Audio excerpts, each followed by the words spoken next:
दोस्तों, आप सभी का स्वागत है मेरे इस क्राइम चैनल पर। उम्मीद है कि आप और आपका परिवार स्वस्थ और सुरक्षित होंगे। वही हुआ जिसका डर था, वही हुआ जिसका अंदेशा था कि धर्मस्थला में लाशों की पहेली का सच शायद कभी सामने नहीं आ पाएगा। दरअसल जिस सफाई कर्मचारी ने गवाही दी थी, उसी की शिकायत पर पुलिस ने एफआईआर दर्ज की थी। उसी गवाही पर कर्नाटक सरकार ने एक बड़ी एसआईटी का गठन किया था। इसमें डीजीपी लेवल के अफसर से लेकर एसपी रैंक तक के लोग शामिल थे। 20 से ज्यादा पुलिस अधिकारी और कर्मचारी लगातार 20 दिनों तक खुदाई करते रहे, लेकिन अचानक खबर आई कि उसी सफाई कर्मचारी को एसआईटी ने ही गिरफ्तार कर लिया है। आरोप है कि उसने झूठ बोला है और जांच को गुमराह किया है। कोर्ट में पेश करने के बाद उसे 10 दिन की पुलिस हिरासत में भी भेज दिया गया है। अब एसआईटी उससे पूछताछ कर रही है।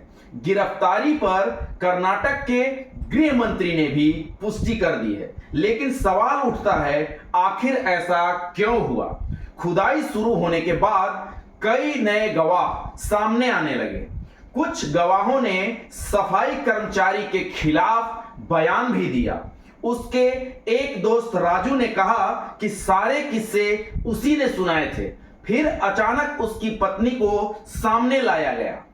उसने भी मीडिया के सामने यह कह दिया कि उसका पति झूठ बोलता है, पैसों के लिए कुछ भी कर सकता है। इतना ही नहीं, अनन्या भट्ट नाम की एक गुमशुदा लड़की की मां ने भी शिकायत दर्ज करवाई। बाद में उसने माना कि शिकायत दरअसल जमीन विवाद के दबाव में करवाया गया था। यानी धीरे धीरे गवाहों को झूठा साबित करने के लिए कई किरदार सामने आने लगे। कहीं ऐसा तो नहीं कि हत्यारे अपने को बचाने की खातिर सफाई कर्मचारी के परिवार वालों को निशाना बना रहे हों या फिर उन पर दबाव बना रहे हों। अब बात करते हैं खुदाई की। गवाह ने 17 जगहों का जिक्र किया था। एसआईटी ने मजदूरों और जेसीबी से खुदाई भी करवाई। शुरुआती 11 साइट में से 2 जगह से इंसानी हड्डियां और कंकाल मिले। गिनती 100 से ऊपर की थी। बाकी जगह कुछ खास नहीं मिल पाया। आखिरकार जीपीआर मशीन भी मंगाई गई, लेकिन अपेक्षित नतीजे नहीं निकले। गवाह ने अपने बयान में कहा था कि 1995 से 2014 तक उसने सैकड़ों लाशें दफनाई है। इनमें कई महिलाओं के शरीर पर चोट के निशान भी थे, जिससे शक होता है कि ये रेप विक्टिम थी। उसने यह भी दावा किया कि कई लाशें बिना पोस्टमार्टम के भी दफनाई गई हैं। लेकिन जब उसने एक खोपड़ी पुलिस को सौंपी और कहा कि यह महिला की है, तो पुलिस ने फॉरेंसिक जांच में यह पाया कि यह तो पुरुष की है। यह एसआईटी के लिए पहला बड़ा झूठ साबित हुआ।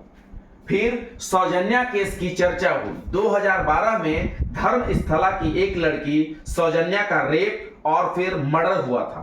मामला सीआईडी से सीबीआई तक गया, लेकिन सबूत न मिलने पर आरोपी बरी हो गया।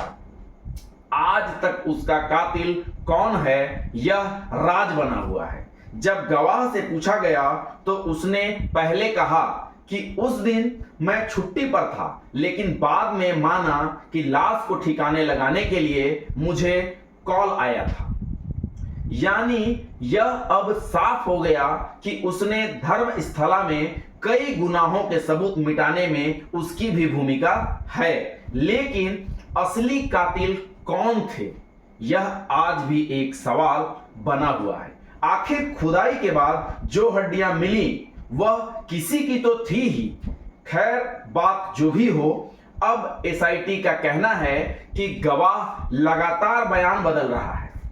कभी सौजन्या की लाश की बात करता है तो कभी इनकार कर देता है। कई गवाह उसके खिलाफ आ गए हैं, इसीलिए उसे गिरफ्तार कर लिया गया है। अगर यह साबित हुआ कि उसने कोर्ट और पुलिस दोनों को ही गुमराह किया है तो उसे कम से कम 7 साल की सजा हो सकती है।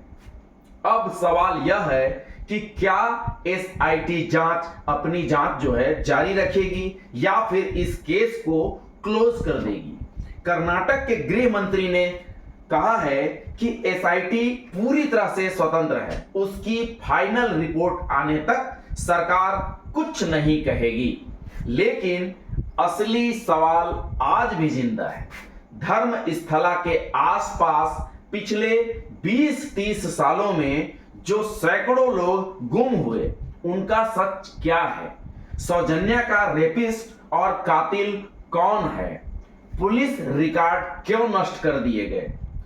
जो हड्डियां मिली वे किसकी हैं? यह कैसे पता चलेगा जब मिसिंग रिपोर्ट ही मौजूद नहीं है? कहानी यहीं पर अधूरी रह जाती है। डर था अंत कुछ ऐसा ही होगा और वही हुआ। मेन गवाह को ही आरोपी बना दिया गया। अब शायद यह केस भी दफन हो जाएगा और धर्मस्थला की सच्चाई हमेशा के लिए रहस्य बन जाएगी। तो दोस्तों, यह थी कहानी धर्मस्थला मंदिर के उस नकाबपोश की जिसने दावा किया था 100 लाख जमीन से खोदकर निकाल देने का, लेकिन अब खुद वह पुलिस के चंगुल में फंस गया है या फिर सचमुच उसे फंसाया जा रहा है। कमेंट में अपनी राय जरूर बताइएगा। मुझे आपके कमेंट का इंतजार रहेगा। बहुत बहुत धन्यवाद।